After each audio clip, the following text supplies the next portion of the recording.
No improvements at all. We're still in the danger zone.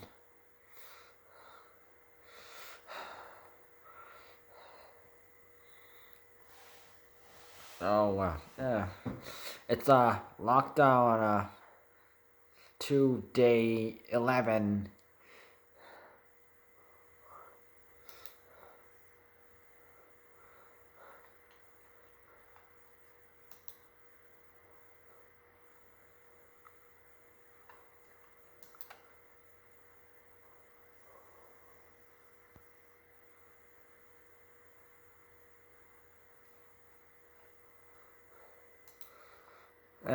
We have 2,670 cases. I really consider this like a high case incident. Really, really high.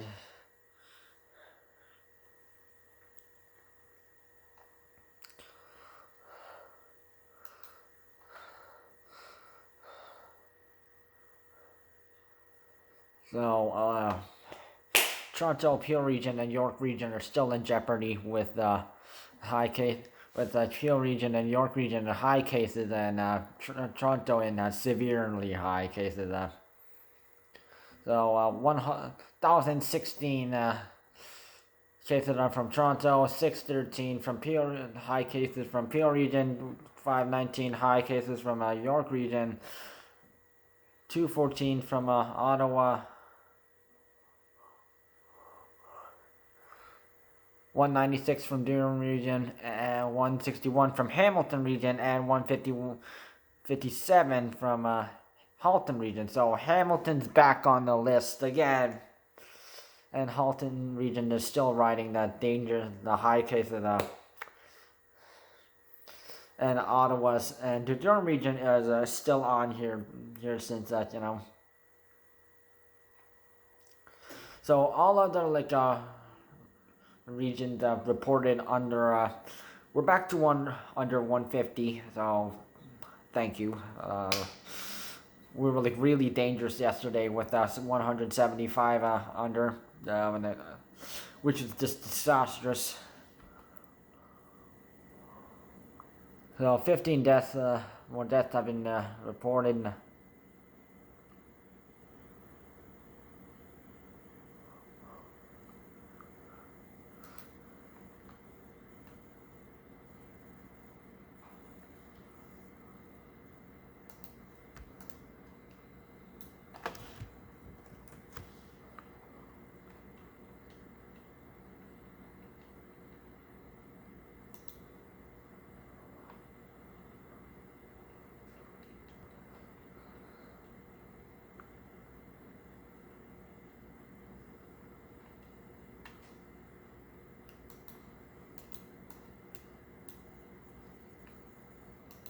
So,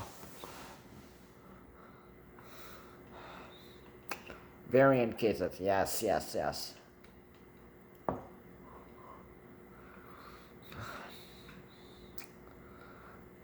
So we had another big jump of compared cases.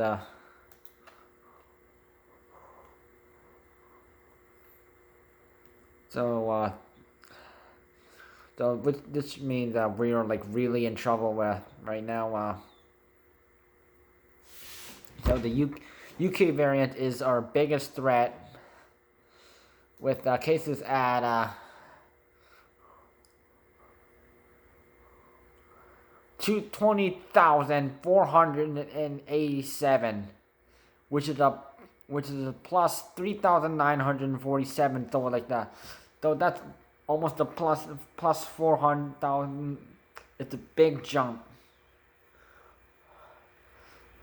Enduring, yeah, and and remember, this is the.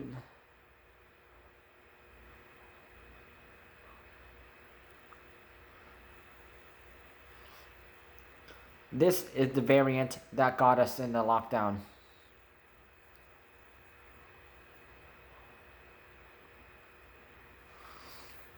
So 81 South African variants right now, which is still the same,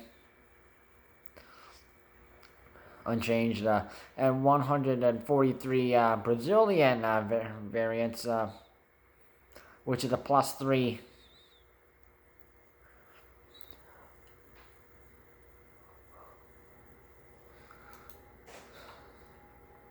Now this is some. I got some good news. Okay, so travelers can avoid paying for Canada the hotel quarantine fee, because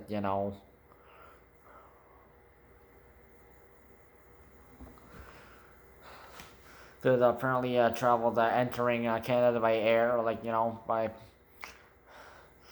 via plane, kind of they were forced to pay for like a hotel fee, mandatory quarantine hotel fee, because and the cost is like very pricey, more than $1,000 each for a mandatory.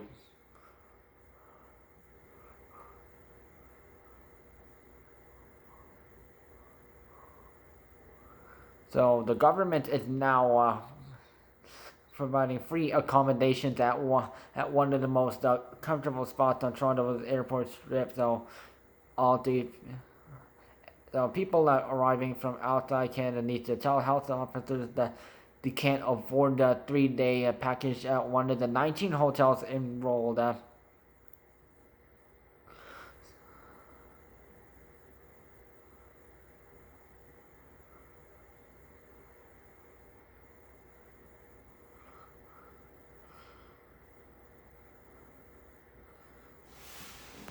So they need to tell the officers that they can't afford the 3-day package at one of the 19 hotels enrolled in the governmental program, and or in the case of an Ontario woman got lucky by returning home after several months outside the country. All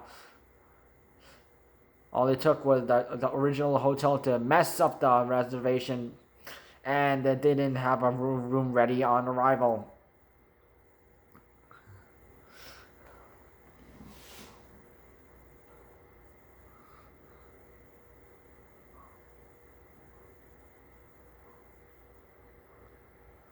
So this woman that she had to deal with a full day of flying, and arrived at the hotel about 3 a.m. So the hotel said they didn't have a room for her. So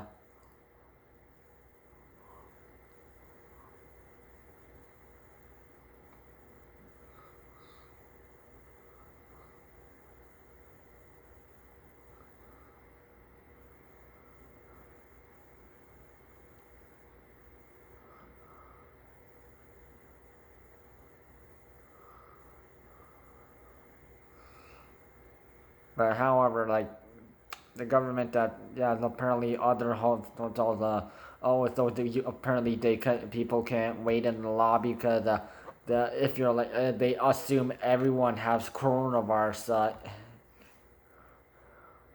if you don't have a proof of a vaccine.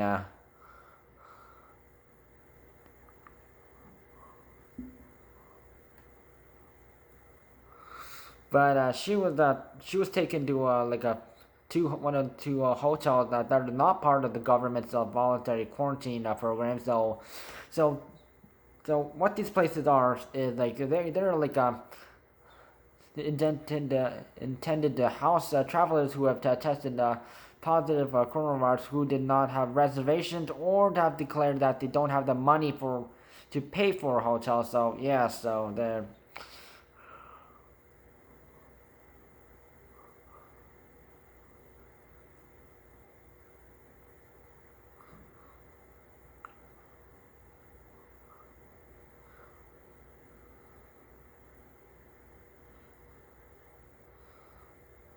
So apparently she was escorted to her room at Hilton Hotel on Dixon Road in Etobicoke.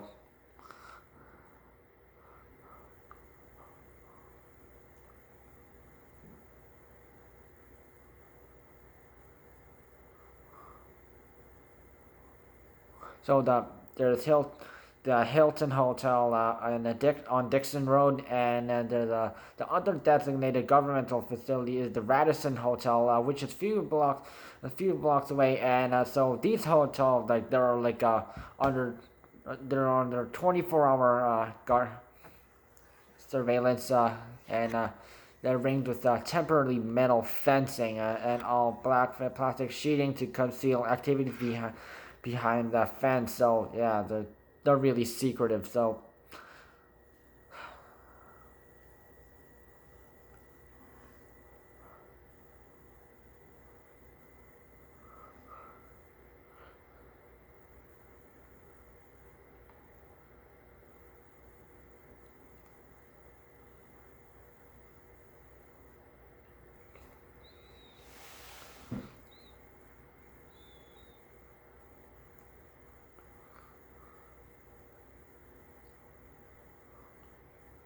but I mean, even though like the woman did have she would followed all the rules and wished to pay for her stay at one of the designated hotel, and should not have been forced to stay at the one the government run hotel when should stay at one of the others. So she returned to Canada, and this is how she gets treated. So yeah, so this is the con. So what if she could? So if she had been staying at one of the other hotels, like she could have been checked out immediately. But however, she would have been still responsible for the 3-night package.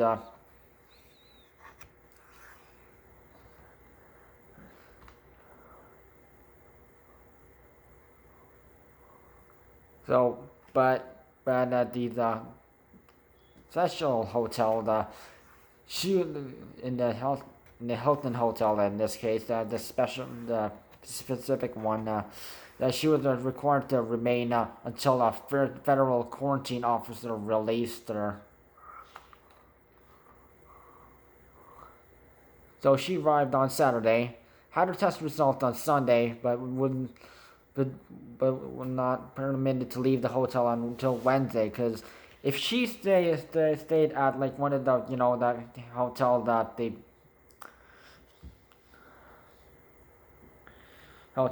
like have air like people who arrive in Canada through airports, Vancouver, Calgary, Toronto, or Montreal.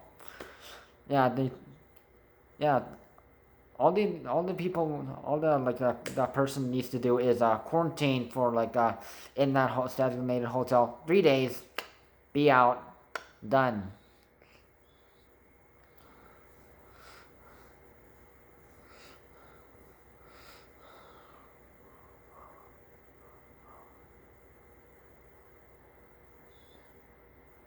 That she that had to stay 4 to 5 days, and that's just, oh my god.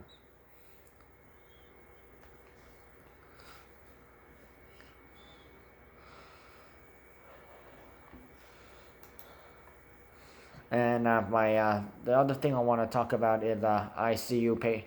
So Ontario, the current ICU, if you notice that the ICU patient numbers are literally going through the roof right now, like the UK variant cases.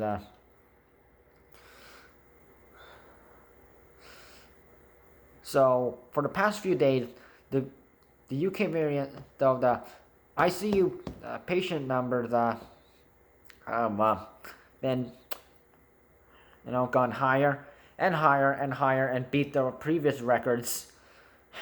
Not something to celebrate. So over the weekend in the hospitals in Toronto area, so have been experiencing unrelenting influx of patients sick with coronavirus. So the pace of ICU admissions last night at Brampton Civic Hospital alone, there was 9 ICU admissions in one 12-hour period. So yeah, this was at Brampton. So Doc,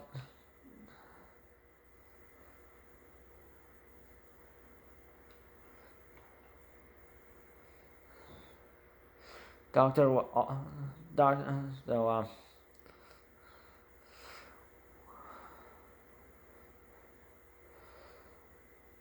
William Osler, he said, "Wow, he said 36 patients were admitted to the ICU at the hospital, and he works within a 24-hour period the day before, and that's the highest number in the pandemic. A lot."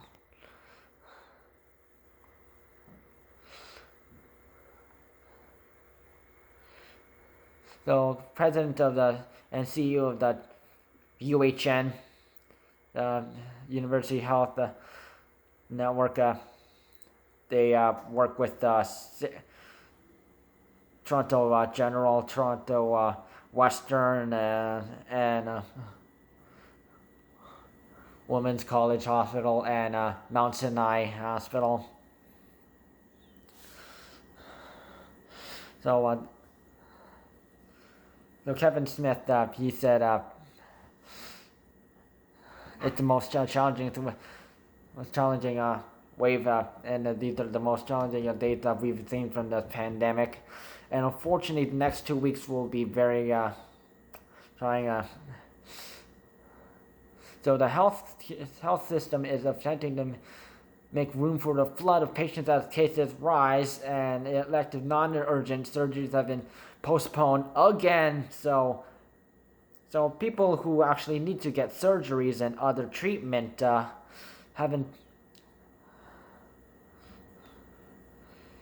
So given postponed, and hospitals and the Greater Toronto Hamilton area have been ordered to close their pediatric units, and those patients are being sent to Toronto Sick Kids, who has also opened up to 8 adult ICU beds. So they're moving up to this.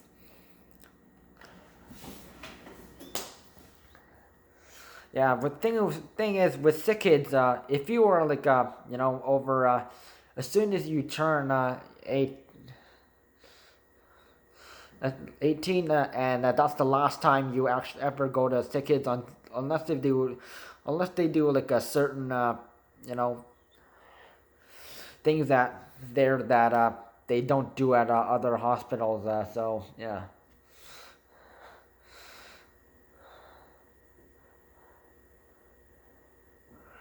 So Dr. Ronald Kahn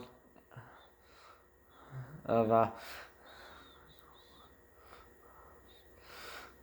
the president and CEO of Sick Kids. So as of this morning, we have sent 7 of these 8 beds filled with adult patients who are in our ICU.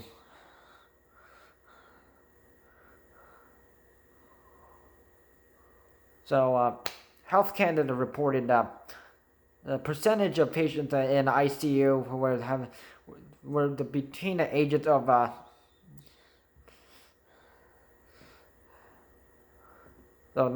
18 and 39 doubled from January to March, increasing from 7.4% to 15% to the total ICU number of ICU patients. Yeah.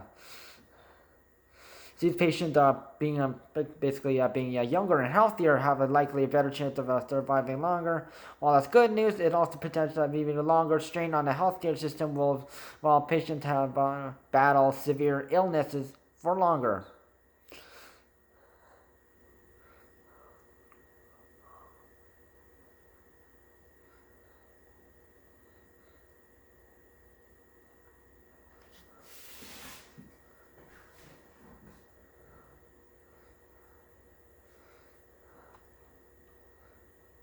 So there's like literally no improvement there.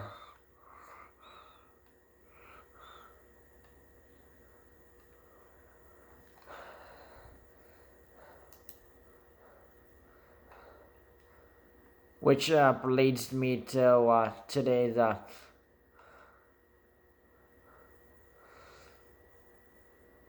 hospitalizations report. 1,822 people are hospitalized with coronavirus, with plus 176, and another record of 626 ICU patients, most of them fresh from Brampton and sick kids and downtown Toronto. So many people are like put in sick kids. Many put in like Toronto, and Toronto Western, Toronto General, and basically other GTHA hospitals. And then I 402. We have 422 ICU patients using a ventilator plus 14.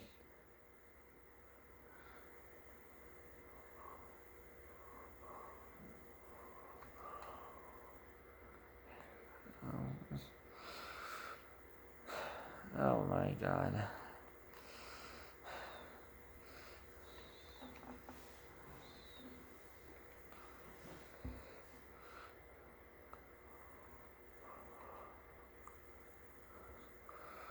So this is just being an issue.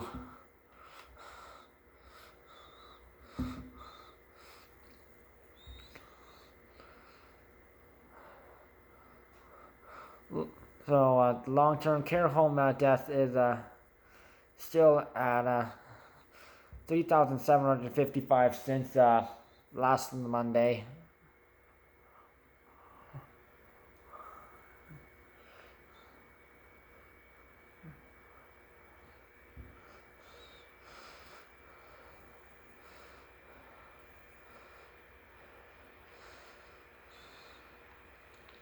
So 3,755. So 36 current outbreaks are right now in long-term care homes, which is sort of lowered. But the main problem we have, that is the biggest issue, is one, UK variant. Number 2, high coronavirus cases. Number 3, high hospitalization and ICU patients, because it's being like going higher and higher and higher, and this needs to be dealt with.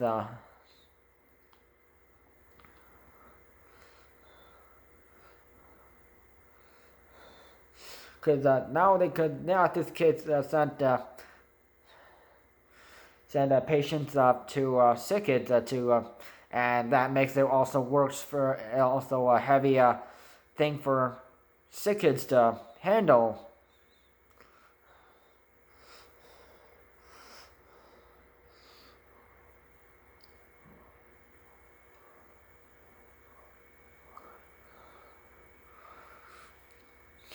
So yeah.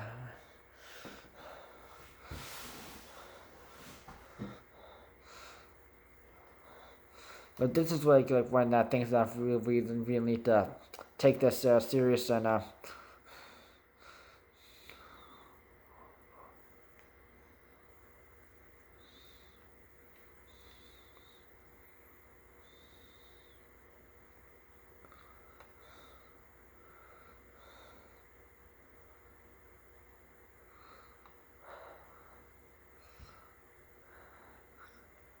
because we've just dug ourselves a deeper hole.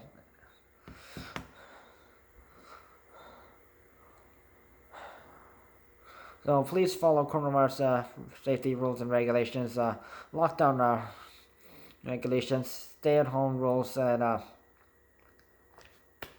please commit, follow coronavirus safety rules. And if we all complied, maybe we'd be out of this thing. And do it for the people in the hospital. Do it for your loved ones. Do it for the community. Do it for the entire province, because we're in hell right now, and there's no way we're going back right now in the next few months.